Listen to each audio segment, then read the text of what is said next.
suis ici en fait surtout pour vous parler de la communauté. Donc je vais introduire sur Columbus simplement pour que vous sachiez d'où je pars. Mais l'importance à retenir, c'est la communauté. Columbus, c'est un cabinet de conseil qui a fait donc, le parcours de la CEC Consulting, qui est société à mission. Et je le dis parce que je pense que c'est une bonne pratique qui a logé sa feuille de route dans la société à mission. Ce qui est un vrai plus, puisqu'on copilote avec le comité de mission maintenant cette feuille de route.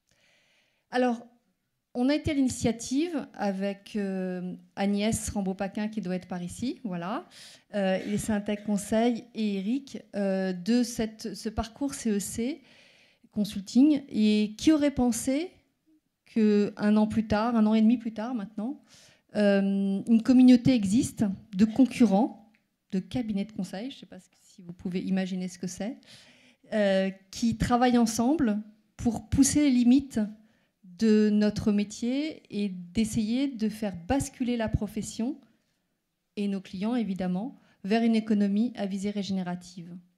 C'est plus de 30 cabinets qui se sont engagés, alors avec certains qui sont signataires d'une charte, une grosse partie qui sont signataires d'une charte qui nous engage, qui est un petit peu le mieux-disant de l'ensemble de nos feuilles de route, et une charte qu'on fait vivre, hein, le curseur montera.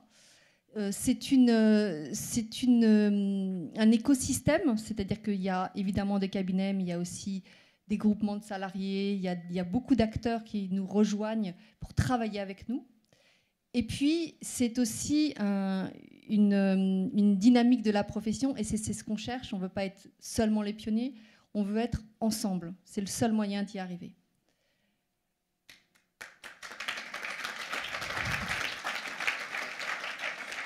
Alors, pour essayer d'illustrer ce qui paraît majeur, parce que moi, ce que je retiens du parcours de la CEC, c'est que c'est une autre manière de regarder le monde, c'est d'autres lunettes. Si je fais un parallèle avec le féminisme, hein, on regarde le monde différemment. Et regarder le monde différemment, c'est très compliqué. Et pour ça, il faut être plusieurs. Parce que tout seul, on oublie, on pose ses lunettes, on passe à autre chose. Et donc, ce que je retiendrai peut-être de points majeurs et dont on peut être fiers tous et toutes dans cette communauté, et avec aussi la CEC, évidemment, qui nous a aidés à aller jusque-là, c'est que d'abord, on a produit quelque chose, on a un livrable concret qui est sur le site de la CEC, mais aussi du Syntec Conseil, qui donne notre vision de ce que pourrait être un cabinet à visée régénérative, ou en tout cas dans un écosystème de conseil à visée régénérative, puisque nous n'avons certainement pas la prétention, à titre individuel, d'être régénératif. Nous n'y croyons pas. Et puis qui essaye aussi de dire comment on peut s'y prendre. Donc ça, c'est à disposition de tout le monde. Hein. C'est évidemment en open source.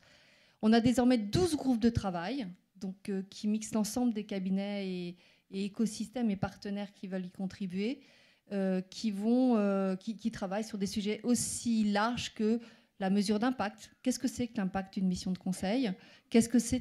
Comment on mesure cet impact ? Comment on fait évoluer nos offres? Qu'est-ce que c'est que le partage de richesses dans du conseil, etc., etc. Beaucoup d'idées et surtout de bénévolat et d'engagement de tous ces cabinets. Nous sommes 30. Il faut savoir qu'il y a des cabinets de toute taille, des cabinets assez importants. Je vous donnerai une anecdote à la fin. Et puis, moi, ce que j'ai trouvé le plus notable et moi, je trouve le plus précieux, en fait, parce que pour moi, c'est ce qui va vraiment changer, si quelque chose change, ce sera ça. C'est qu'on a animé tous ensemble, donc on était 30 consultants de l'ensemble de ces cabinets, au Salon Pro Durable, un atelier où il y avait 200 personnes, donc directeurs RSE et autres salariés d'entreprise.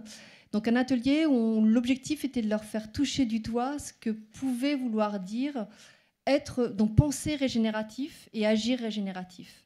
Animé par quelqu'un d'AXA Climate que je voudrais remercier, Véronique Letellier, et qui je pense qu'on peut la merci. Et qui, je pense, qui a eu beaucoup de succès. Les gens sont sortis en se disant « Ah, on ne savait pas ». Et même ils sont arrivés avec des problématiques et ils ont réfléchi différemment. Et ils ont même, ne serait-ce qu'à 3, trouvé des débuts de réflexion qui pouvaient les aider. Donc ça, je pense que c'est exceptionnel et c'est vraiment ça qu'il faut qu'on retienne. C'est comment on peut penser autrement. Et c'est ça qui va nous animer dans la durée. Et la petite anecdote, simplement, sur la signature de la charte, parce que j'ai trouvé ça tellement drôle. Donc on est parti à 40 dans la CEC Consulting. Bon, sur le chemin, il y a eu des rachats, etc. Bon, l'avis du conseil. Donc on était à peu près une trentaine à vouloir signer. Et dans les signataires, on avait des cabinets, que je ne citerai pas, plutôt importants, qui n'avaient même pas fini le parcours, qui n'avaient même pas feuille de route, mais qui voulaient quand même signer la charte. Et maintenant, on a même eu là, quand on a communiqué sur les réseaux, etc., des très très gros cabinets qui n'ont jamais fait la CEC Consulting, ni même travaillé sur ces sujets-là de manière réelle, et qui font parfois la une de la presse, qui voulaient aussi faire partie de l'aventure. Donc on a inversé la machine, en fait. C'est-à-dire que ce collectif fait qu'on devient attractif, parce qu'on on porte un message et on prouve qu'on ne fait pas que le porter. Et ça attire des cabinets qui, à l'origine, n'avaient pas forcément l'intention d'y aller et qui nous trouvaient plutôt comme des huluberlus. Voilà. Merci.